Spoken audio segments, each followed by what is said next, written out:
अस्सलाम वालेकुम रहमतुल्लाहि व बरकातुहू। नाज़रीन और सामीन, मेरा जो आज का टॉपिक है वो है ग़िज़ा, रंगत यानी कि हमारी सब्ज़ी और फलों के जो रंगत है उनके बेनिफिट्स और ताज़ा सब्ज़ियों को पकाने के और इस्तेमाल करने के फ़वाइद। नाज़रीन, हमारी जो ग़िज़ा है उसका दारोमदार ज़मीन से उगने वाले या ज़मीन से हासिल होने वाली अशिया पर है। ग़िज़ाएँ तीन किस्म की होती हैं, या वो नबातात से हासिल होती हैं यानी कि प्लांट किंगडम से, या वो जमादात से हासिल होती हैं यानी कि मिनरल यानी जिस तरह नमक हो गया, या हैवानात से जिस तरह गोश्त और दूध वगैरह।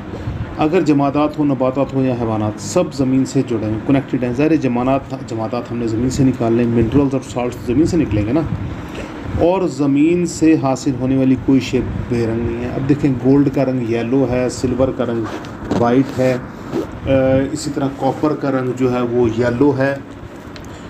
तो यानी कि गोल्डन से थोड़ा सा डिफरेंट होता है, गोल्डन के नज़दीक होता है। मरकरी का रंग सिल्वर जैसा होता है, आयरन का रंग ब्लैकिश होता है, लेकिन वो जब ऑक्साइड होता है तो उसका और भी रंग चेंज हो जाते हैं। तो दुनिया ज़मीन के साथ कुछ भी हमने निकाला उसका कोई ना कोई कलर होता है। हर चीज़ रंगों की जो है वो मुख्तलिफ़ मिक़दारों की कारफरमा होती है, यानी हर चीज़ के अंदर जो रंग है यानी कि क्रिएटानिन जो होता है उसके अंदर वो अलग अलग लेवल पर होता है। हर चीज़ चाहे वो खुरदरो हो, चाहे वो बागों में उगाई हुई हो, चाहे वो जड़ी बूटी हो, चाहे वो फल हो, चाहे सब्जियाँ हों, चाहे वो ज़मीन के अंदर हों, चाहे वो ज़मीन हवा यानी शूट्स यानी बेलों की सूरत में हवा में ऊँची गई हुई हो, चाहे वो कोई भी हो, इसमें कोई ना कोई रंगों का एक मखसूस या मुअय्यन फ़िक्स मिक़दार जो ना मौजूद होती है। अब जब हम ये बात नज़र आ गई कि जड़ी बूटियाँ फलों और सब्ज़ियों और रंग में मौजूद हैं, तो इंसान चाहे तो इनसे इस्तिफ़ादा करके करने के लिए इनको ग़िज़ा के तौर पर इस्तेमाल करके सेहत हासिल करे, या बतौर दवा यानी मेडिसन के, रेमेडी के, या बतौर दवा के बीमारी से निजात के लिए बरूए कार लाए। हमें ये अच्छी तरह सोचना समझना चाहिए कि रंगों के इन कुदरती ज़राए से हम किस तरह ज़्यादा से ज़्यादा फ़ायदा हासिल कर सकते हैं। अब हम क्या असूल अपने जहन में रखें कि जिनसे हमें इसका फ़ायदा ज़्यादा से ज़्यादा हो। देखिए, चीज़ें तो मौजूद है ना, आज से ही शुरू से ही मौजूद है।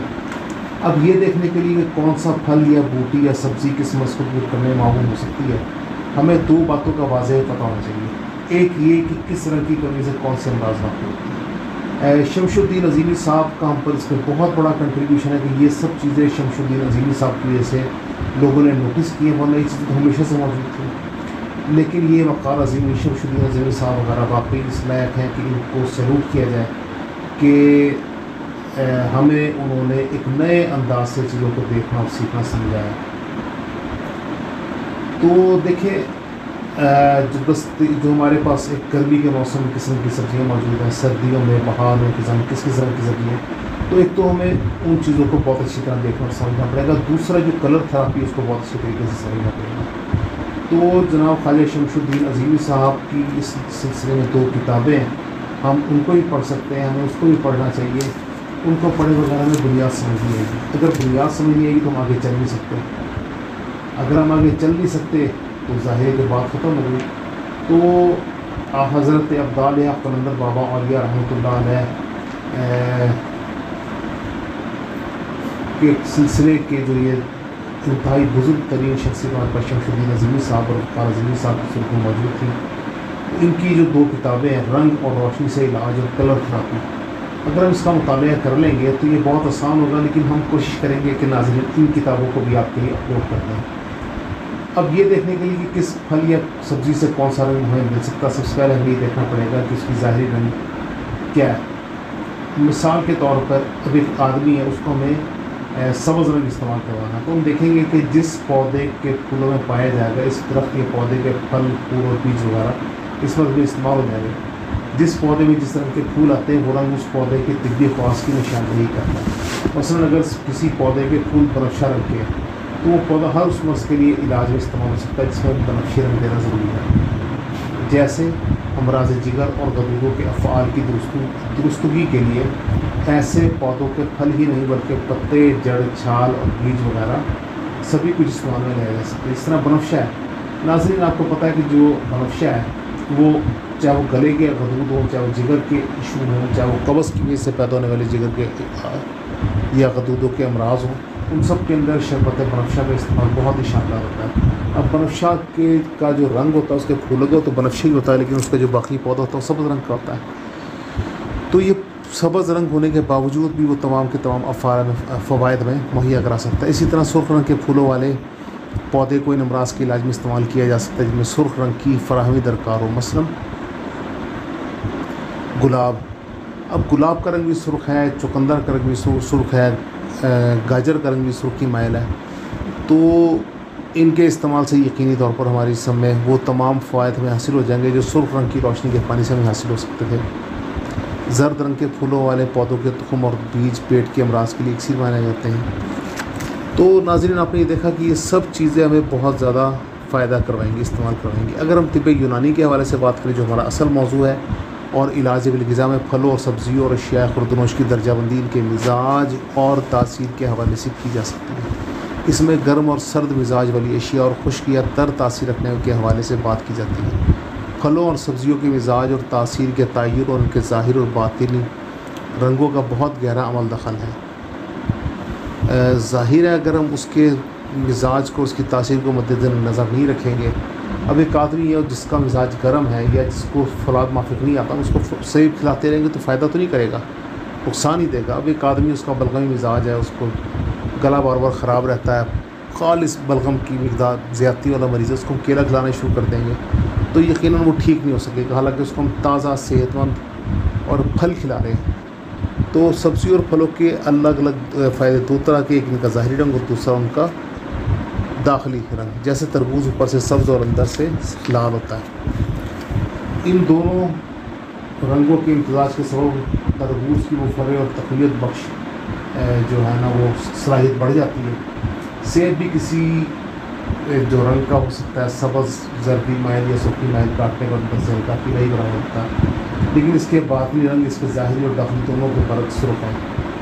इसलिए हमें नज़र आता है कि सेब बातनी तौर पर सुर्ख रंग का हामिल होने के सबब कवी तलब है और इसको हर उस बीमारी में इस्तेमाल किया जा सकता है जो दौरान खून से मुताबिक है। लेकिन अगर इसको इस बीमारी की ज़्यादा अलामतों में इस्तेमाल करवाएंगे तो यकीनन नुकसान देगा। तो नाज़रीन, आलम रंगों के कारखाना कुदरत में हर चीज़ रंगों से तख्लीक हुई है और हर रंग से ही इसकी नशों होती है और वो दूसरे इंसान को इनकी नशों और बढ़ोतरी में अपने रंगों से ही मदद करता है। इस कानून के तहत हम फलों, सब्ज़ी और जड़ी बूटियों को जिस्मानी इंसानी या रंगों की कमी दूर करने और रंगों की ज़्यादती को अख्तियार में लाने के लिए इन अशिया में मौजूद रंगों को इस्तेमाल करके सेहत और तंदुरुस्ती को बरकरार रखने बीमारियों से शिफा भी हासिल कर सकते हैं। तो नाज़रीन, जब इनको पकाते हैं तो यकीनी तौर पर ये गोश्त की निस्बत हमें ज़्यादा फ़ायदा देती हैं। अब हमारे घरों में सब्ज़ियों की इतनी रग़बत है नहीं जितना गोश्त खाया जाता है। अब गोश्त को खाने के लिए यकीनी तौर पर हमें रंग बिरंग सब्ज़ियों को इस्तेमाल करना पड़ेगा ताकि उनको देखने से टेम्प्ट पैदा हो बच्चों के अंदर। जब बच्चों के अंदर सब्ज़ियां खाने का शौक़ पैदा होगा तो फिर ही वो गोश्त को छोड़ के सेब को इस्तेमाल करना शुरू करेंगे। तो नाज़रीन देखें, सबसे पहले हम जिस सब्ज़ी का बात करेंगे वो है पालक। नाज़रीन, पालक जो है या पत्तों वाली जितनी भी सब्ज़ियाँ हैं, अमरीकी साइंसदानों ने अपनी तहक़ीक़ में इंकशाफ किया कि सब्ज़ पत्तों वाली सब्ज़ियों के इस्तेमाल से कैंसर जैसे ख़तरनाक अमराज से महफूज रहा जा सकता है। ज़राए अबलाग के मुताबिक अमेरिकन इंस्टीट्यूट ऑफ वाशिंगटन की तहक़ीक़ रिपोर्ट में कहा गया कि बाज़ सब्ज़ियों में एक ख़ास किस्म का जूस पाया जाता है जो सरतान को जिस्म में पैदा होने से रोकता है और इन सब्ज़ियों में बंद गोभी, प्याज, लहसुन और दीगर शामिल है। नाज़रीन, दूसरी चीज़ है मूली हमारे असाब को मजबूत रखती है, इसे ही पत्तों के साथ खाना चाहिए। नाज़रीन, इसका जो सबसे बड़ा बेनिफिट होता है कि खाने को हज़म करवाती है, पेशाब की मिक़दार को गुर्दों में बढ़ाती है जिसकी वजह से पेशाब खुलकर आता है, मुँह की बदबू ठीक हो जाती है और गुर्दों और मसालों में अगर यानी पथरी का इशू है तो वो ख़ारिज करवाने में मददगार होता है। नाज़रीन, जो मूली है या रेडिश के नाम से मशहूर है, ये हमारे पंजाब में बहुत कदीम अरसे से इस्तेमाल करवाई जाती है और जब से इसका इस्तेमाल कम हुआ आपने देखा होगा कि गुर्दों के अमराज भी हमारे माशरे में बढ़ना शुरू हो गए। नाज़रीन, अगली चीज़ जो है वो शलगम है। शलगम या गोंगलू या जो उसके बहुत सारे नाम होते हैं, इनको हड्डियों और दांतों के अमराज में इस्तेमाल किया जाता है। इसे पकाते वक्त थोड़ा सा काला जीरा और अदरक ज़रूर शामिल करते हैं, इससे एक जानिब जायका अच्छा होता है, दूसरी तरफ इसके ज़्यादा इस्तेमाल से पेट में होने वाले अफारे की शिकायत को भी दूर किया जा सकता है। नाज़रीन, जो है ये शलजम जो है ये बहुत ही इफ़ेक्टिव है लेकिन थोड़ा सा देर में हज़म होता है, इसलिए नॉर्मली इसको पकाते हैं इसमें थोड़ा सा मीठा डाल देते हैं और अमूमी तौर पर इसको सर्दियों के दिनों में पकाया जाता है ताकि हमें गर्मी का एहसास महसूस ना हो, क्योंकि अपने मिजाज के एतबार से थोड़ा सा मुख्तलिफ है। इसको कुछ लोग गोश्त के साथ भी इस्तेमाल कराते हैं, बहुत ही उम्दा होता है। नाज़रीन, इसके बाद है बंद गोभी भी हमारे बेइंतहा फ़ायदेमंद चीज़ है। इसमें विटामिन्स, मादनियात, कैल्शियम और आयरन पाए जाते हैं। ये जिस्म को ग़िज़ाई रेशा फराहम करती है और इसमें पाए जाने वाला इम्यूनो एसिड नशे के असरात को कम कराता है। तो नाज़रीन, ये बहुत ही शानदार चीज़ें अगर आप इनको प्रॉपर तरीके से इस्तेमाल करवाएं तो यकीनन आपको बेइंतहा फ़ायदा देंगी। और इसके बाद अगली चीज़ है लहसुन का आपको पता है इसका जो सबसे एक्टिव इंग्रेडिएंट है वो गार्लिक है।